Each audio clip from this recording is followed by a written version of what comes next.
En esta mañana. Muy buenas, ¿cómo está? Buen día. Buenos días, ¿cómo están? Muchas gracias por la invitación. Saludos a todos los que nos escuchan. Gracias a todos los que nos escuchan y nos ven y se conectan ya a esta hora por la 98.9 y también por las plataformas de YouTube. El tema ahora es cómo afrontar la minería ilegal en el país.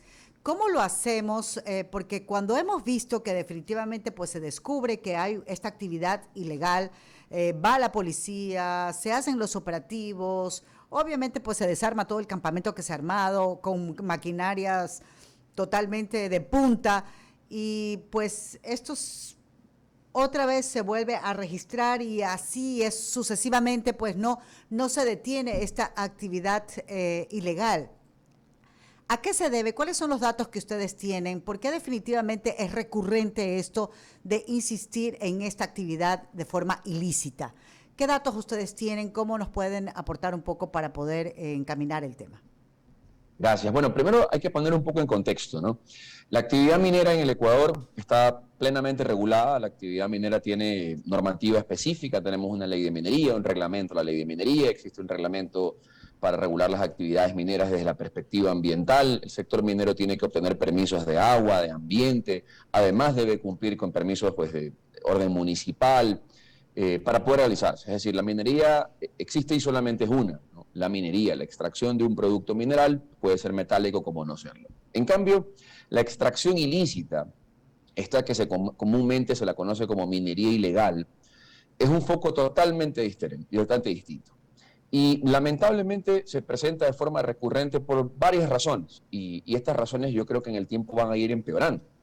La primera de estas razones es la geología, la riqueza geológica del suelo de muchos de los lugares dentro del Ecuador, donde el oro, que es el metal sobre el cual se apalanca la minería ilegal, se presenta en muchas formas y en algunos casos de manera sencilla para ser extraído, ya sea por minería subterránea, por una tunelería antitécnica, como por ejemplo lo vivimos hace poco en Buenos Aires, durante el 2019-2020, en Buenos Aires, Imbabura, una minería antitécnica que invadió las montañas, una población que tenía 700 personas en promedio de habitantes, de repente llegó a tener en el lapso de un año más de 7.000 personas que habían invadido el sector de diferentes lugares, de diferentes ciudades y provincias del Ecuador, pero también del extranjero.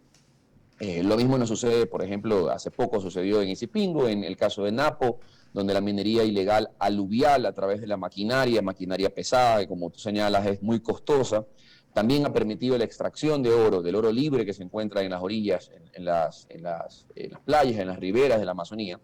Y eso también pues, representa, como te decía, la razón número uno del por qué existe minería ilegal.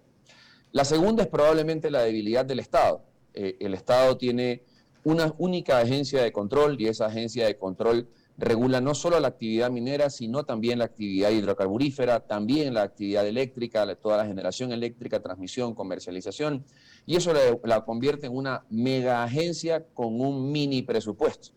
Tiene un mínimo de dinero para poder realizar esas actividades y para que tengamos una idea, eh, esa agencia está obligada a revisar desde el octanaje de la gasolina de nuestros vehículos, del peso de las bombonas o de la existencia y disponibilidad de las bombonas de gas que utilizas para cocinar en tu casa, hasta la extracción ilícita de minería en estos grandes frentes donde con muchísimo dinero de manera irregular se montan operaciones. Entonces, incluidas las grandes máquinas, la operación de pozos petroleros, es una mega agencia con un mini presupuesto. Entonces, esta es la segunda razón para que eso se presente, la debilidad del Estado.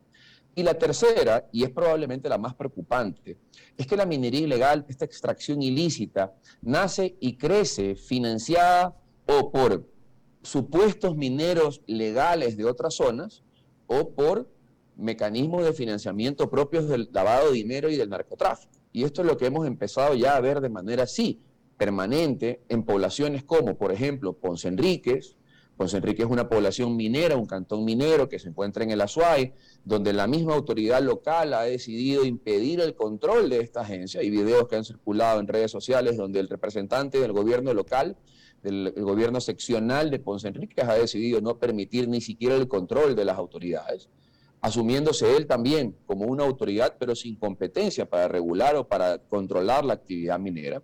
Lo hemos visto también, como te comentaba, en Napo, donde se identificó maquinaria que pertenece a prefectura, que pertenece a alcaldías, que ha venido haciendo labores extractivas en el territorio, ni hablar de Esmeraldas, donde hemos tenido pues incontables noticias de personas fallecidas en estos huecos irregulares, donde sin ninguna técnica en la época lluviosa pues se inundan, se colapsan, las personas fallecen.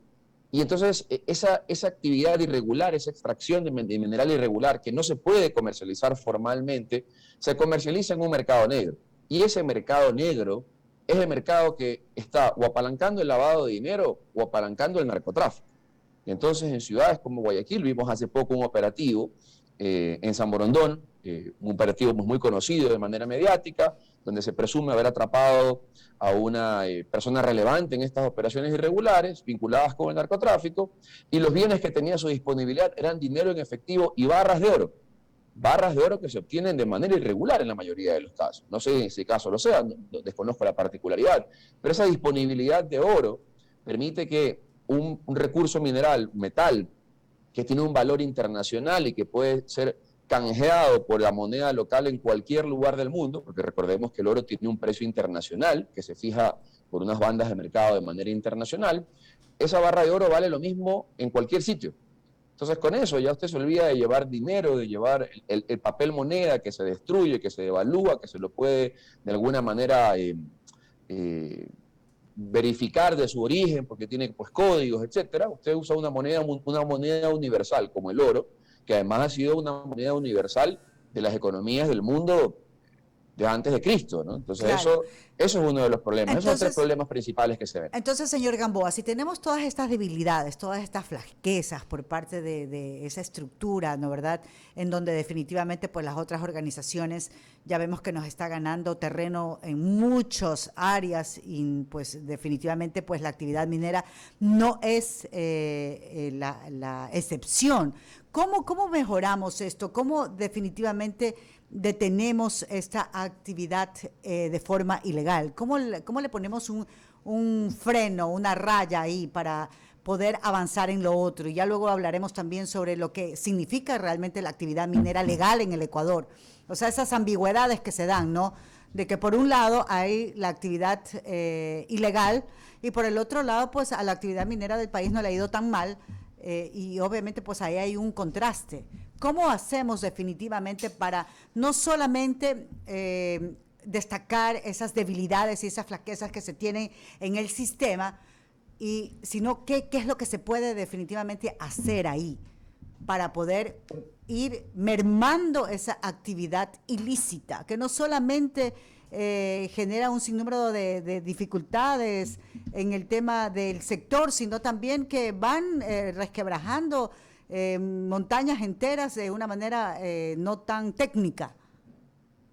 Bueno, lo primero, y a veces suena esto repetido y no es distinto en el caso de la minería con otros sectores, pero lo primero es fortalecer la estructura del Estado.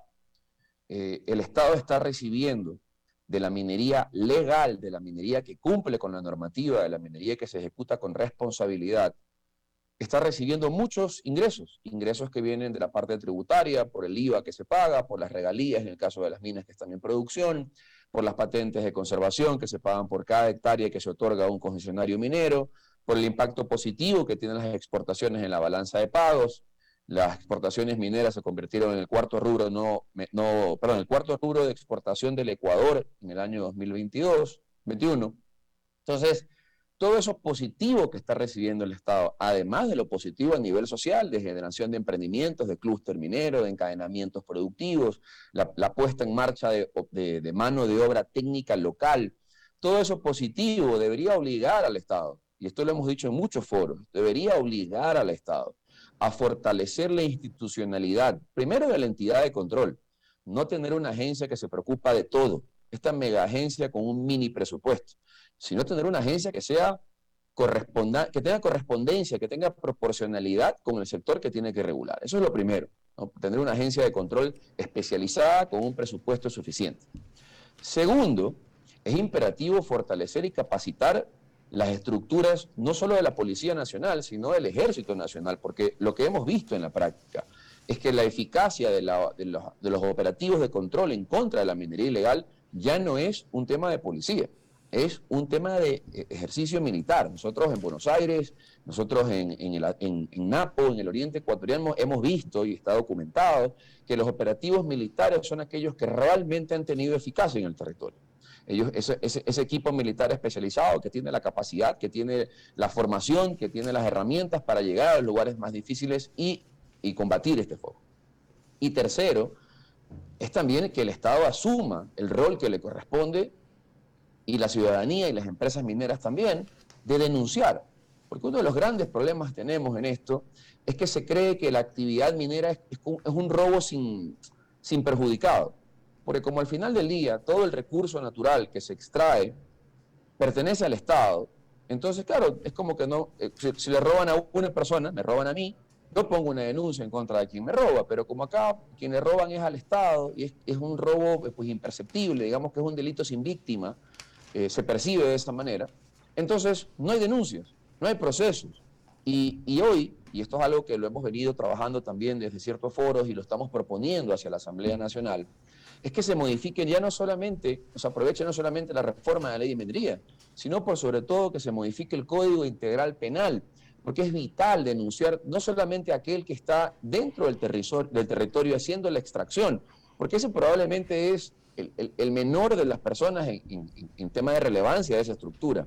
Es imperativo empezar a denunciar a todos los que financian estas estructuras, porque esas máquinas, como usted lo decía al principio, son máquinas que superan los $250.000, los $300.000, no aparecen solas, no son espontáneas, vienen financiadas de fuentes irregulares, vienen apalancadas. Es vital entender que ese dinero sucio que nace de la minería ilegal financia campañas políticas, financia asambleístas, financia alcaldes. La minería ilegal, el narcotráfico y la política están vinculados de la mano. Lo hemos visto en Colombia, lo hemos visto en Perú y lo estamos viendo en Ecuador. Ya tenemos asambleístas denunciados por haber querido de alguna manera aprovecharse de una actividad de una empresa minera.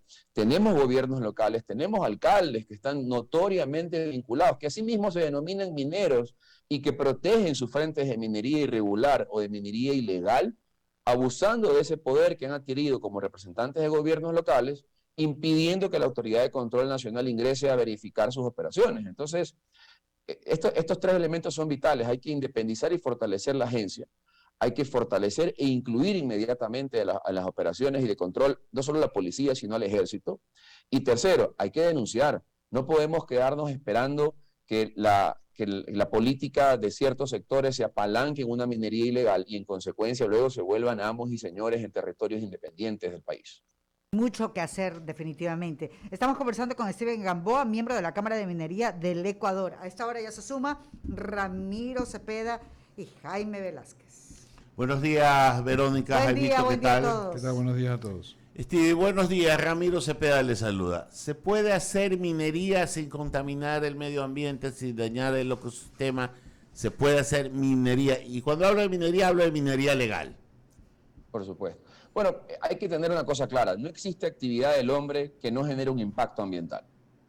Todo genera un impacto ambiental. Okay. La construcción de la vivienda, desde comer, ¿no? Desde concebir alimentos y que esos alimentos deben ser obtenidos del agro, ya hay un impacto ambiental. Y cada actividad humana, cada actividad de beneficio al ser humano tiene un impacto ambiental. Ahora, hay una enorme diferencia entre un impacto ambiental y un daño ambiental o una afectación ambiental, y mucho más de un pasivo ambiental. La actividad minera, la formal, la correcta, la responsable, tiene que cumplir normativas muy estrictas, no solo del Código Orgánico del Ambiente, sino de su propio reglamento de actividades mineras, bajo la óptica ambiental. Y si se cumplen esas normativas, ese impacto ambiental debe ser identificado, debe ser medido y sobre todo debe ser mitigado a la mínima expresión. ¿Cómo se soluciona? Se soluciona además compensando. Esas son las cuatro cosas fundamentales que no solamente deben aplicar a la actividad minera, que no debe ser vista de manera diferente a las demás actividades productivas del hombre. Hagamos un acto de la compensación, que esa es la siguiente de parte, pero yo quiero quedarme en el tema del impacto y del daño. Agradezco la diferencia y entiendo lo que usted me quiere decir, pero el impacto mal controlado causa un daño. Y la minería lo puede causar. ¿Es esto real? Para eso hay normas rígidas que sancionan, pero si no se cumplen, el impacto puede transformarse en un daño y este daño en irreversible. ¿Estoy en lo correcto? Bueno, básicamente en el mundo ambiental todos los daños llegan a ser reversibles mediante la intervención y la recuperación. Pero lo más importante de lo que usted me comenta, y tiene toda la razón, es que el impacto no se convierte en un daño. Y eso no solo se queda en el tema normativo, requiere de entidades de control fuertes, bien financiadas, que hagan presencia en el territorio, que acompañen la operación y verifiquen la operación de toda empresa minera. Pero hay un dato adicional. ¿Cuánto interviene realmente la actividad minera a nivel de territorio versus otras actividades productivas? Y le pongo un ejemplo. El proyecto Fruta del Norte. El proyecto Fruta del Norte es el más relevante proyecto de gran escala que tiene el Ecuador. Es un proyecto de oro subterráneo que mueve 2.500 toneladas al día, manejado por una empresa canadiense con muy altos estándares de calidad. Ese proyecto impacta 32 hectáreas entre todo, superficie, campamentos, mina, planta, relavera, 32 hectáreas. 32 hectáreas que al finalizar el proyecto en 25 años van a ser recuperadas, reforestadas, reparadas. En el caso, por ejemplo, del banano, ¿qué son 35 hectáreas? Del cacao, ¿qué son 35 hectáreas? Ni hablar del camarón en Guayaquil y en nuestros manglares, ¿qué son 35 hectáreas? Absolutamente nada. Y ahí sí, no hay un proceso de cierre, y ahí sí, no hay una recuperación del suelo que sí se ve debilitado, porque la forma de debilitar el suelo es precisamente el agro. No tiene que tener estas medidas en el impacto para entender entre los otros sectores productivos de exportación que tenemos y las miles de hectáreas que están ocupadas por esa actividad y las apenas centenas de hectáreas que están ocupadas por el sector minero. Otro dato importante, ¿cuántos trabajadores se generan a través de la actividad, por ejemplo, del banano? 0.6 trabajadores por hectárea, ni uno. ¿Sabe cuántos trabajadores puede tener un proyecto de pequeña minería en territorio? Por ejemplo, en Ponce Enríquez, en 2 hectáreas podría tener entre 600 y 800 personas trabajando a 3 turnos y con habilidades técnicas, no con habilidades básicas. Entonces, esos números son los que la minería debe lograr transmitir a la opinión pública, porque ese mínimo impacto superficial, ese mínimo impacto y moderado impacto ambiental, tiene un enorme impacto social, tiene un enorme impacto económico y sobre todo, recordemos, a diferencia de las otras exportaciones no petroleras que van a aquel que es el dueño del negocio y que asume el riesgo y que pagan, por supuesto, impuesto a la renta e IVA, la actividad minera tiene otros impuestos específicos adicionales a los que ellos pagan, como es el caso de la regalía que se paga por cada gramo o por cada libra exportada de oro o de cobre, o como es el caso de las patentes de conservación que se pagan anualmente. Es decir, está claro, señor Gamboa, yo solo me voy a recordar cuando se hacía el trazo del OCP, salieron los ambientalistas y el doctor Gustavo Noboa, que era el presidente en ese momento, dijo: no voy a parar el OCP por 2 pajaritos. Fue una forma, a su estilo, como era Gustavo, de decir que la relación costo-beneficio por sobre lo que se perdía, por sobre lo que se ganaba en el interés general y ciudadano, resultaba más beneficioso para el país. Y creo que el tiempo le dio la razón.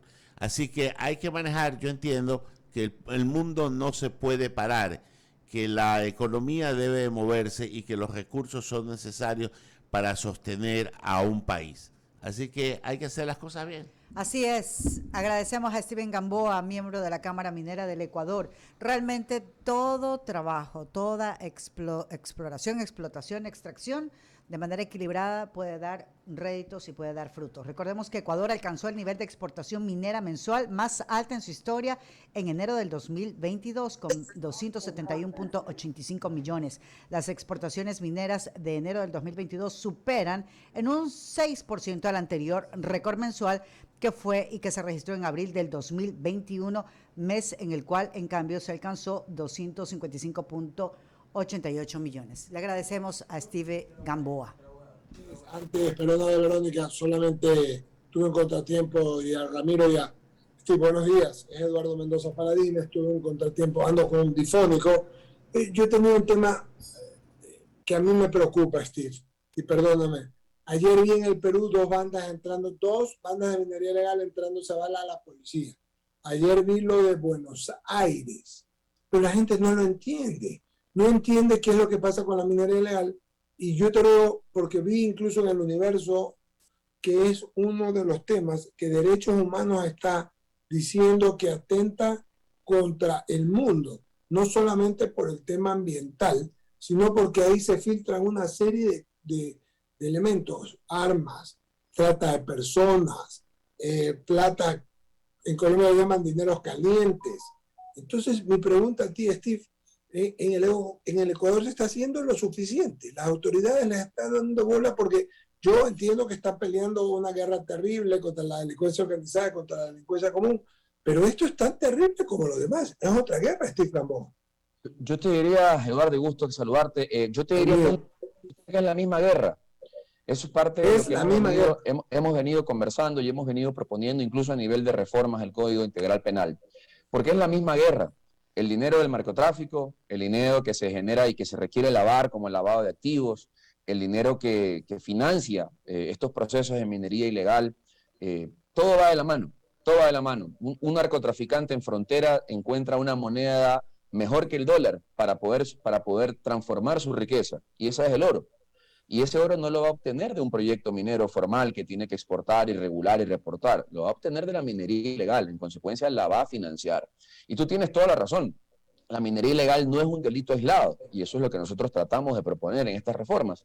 No es un delito aislado, es un delito que tiene personas que lo financian, personas que son cómplices de esa actividad, personas que se benefician. Hay delitos específicamente de trata de personas, de lavado de dinero, de contrabando, de evasión tributaria, de contaminación ambiental, armas, tráfico, paramilitarismo. Buenos Aires fue así, Loja le ha pasado, en Esmeraldas pasa, todo eso que vemos en las noticias de ciudades cerradas. Azuay. Y te diría, en Azuay, nosotros muy cerca de Guayaquil, tenemos un sitio que se convirtió hoy en un puesto de peligro cuando había sido un punto de desarrollo. Muy cerca de Guayaquil tenemos Ponce Enríquez, en el Azuay. Nosotros a veces perdemos su ubicación porque como parece, nosotros creemos que Azuay es Cuenca y Ponce Enríquez está muy cerca de Machala, a veces nos confundimos, pero Ponce Enríquez es Azuay. Es el único cantón minero que se ha autoproclamado minero, es el único cantón que estuvo en oposición cuando el entonces prefecto Yacu Pérez pedía prohibir la actividad minera. El gobierno local se impuso también con una posición muy firme para permitir la minería. Sin embargo, de esa actividad proactiva y positiva que en su momento tuvo el gobierno local, ahora se ha vuelto un territorio independiente. Hoy por hoy, el gobierno local, la autoridad local, en el caso de Ponce Enríquez, no permite ni siquiera ingresar a los operativos de control de la agencia. Y ahora esconde su interés minero a través de la protección ambiental. Así es. Así como la agencia de control. No entrar. Así es. Guayaquil, que tiene aquí el ejército, o en Esmeraldas, así. Exactamente. Hoy Ponce Enríquez se ha vuelto un sitio realmente peligroso, es lamentable, realmente peligroso. Hay mucha insatisfacción en la comunidad, se está generando mucho contrabando dentro de la población. Era un sitio que estaba llamado a ser un ejemplo para la minería por su desarrollo que había logrado. Existen buenas operaciones, existe gente muy seria exportando desde ahí, pero lamentablemente hoy la autoridad local se ha confabulado con determinadas agrupaciones para impedir que se realicen los controles adecuados. Eso no lo digo yo, está documentado, lo han denunciado medios de prensa. Lamentablemente son noticias de pequeño impacto, ¿no? Claro, y no son las de todos los días, que son muy grandes. Así es, o sea, si uno quiere, para que sea titular de prensa, tiene que haber otro Buenos Aires, otra vez 10.000 personas invadiendo la montaña. Tiene que haber otro problema en Buenos Aires, no sé si lo viste. Hicieron un pequeño operativo militar, y recogió armas, dinero, productos mineralizados, maquinaria, pequeño operativo militar. Y lo conversábamos hace un momento, decíamos... Sí, esto no termina en ese pequeño operativo donde este juego del gato y el ratón hace que el ejército esté persiguiendo a aquellos que están en la mina, porque usted sabe que el que está en la mina no es el dueño de la mina, ¿no? Esto es lo que pasa también con otras estructuras delictivas. El que usted atrapa en el operativo es el último de la cadena. Hay que llegar a aquellos que financian, a aquellos que lideran, y el dinero que invadió Buenos Aires, y el dinero que invade, por ejemplo, Esmeraldas, y el dinero que invade Napo, es dinero que sale de Portobelo y es dinero que sale de Ponce Enríquez. Y es muy fácil darse cuenta porque ese material ilegalmente obtenido termina yendo a procesarse plantas de esas mismas personas que financian la actividad. Le insisto, es muy fácil, es un trabajo de regla de tres que tiene que hacer la autoridad de control. Lamentablemente hoy se ve a la minería ilegal como un delito independiente y no como una parte de una cadena de delitos que se vienen cometiendo por autoridades locales, por funcionarios, obviamente por personas dedicadas al tema de la minería ilegal, pero también de personas dedicadas al narcotráfico y también a la trata de personas.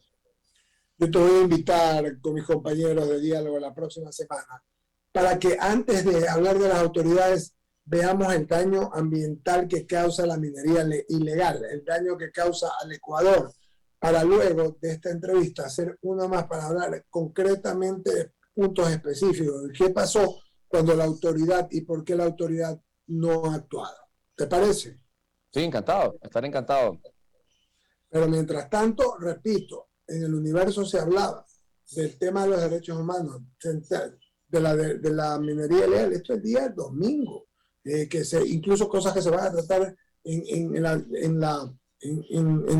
Los Ángeles ahora, en el Summit de las Américas, y la minería ilegal como fuentes de hoy de problemas. Así que, pero acá no se lo visibiliza porque no tenemos este problema, pero es un problema nacional que hay que ver. Steve, muchas gracias. Gracias por estar en el diálogo de I99 y en I99 TV. Te ofrezco la próxima semana que hagamos otra entrevista y volvamos a conversar de esto. Órdenes, gracias a todos y un fuerte abrazo. Que tengan buen día. Adelante en la cabina, Ramiro.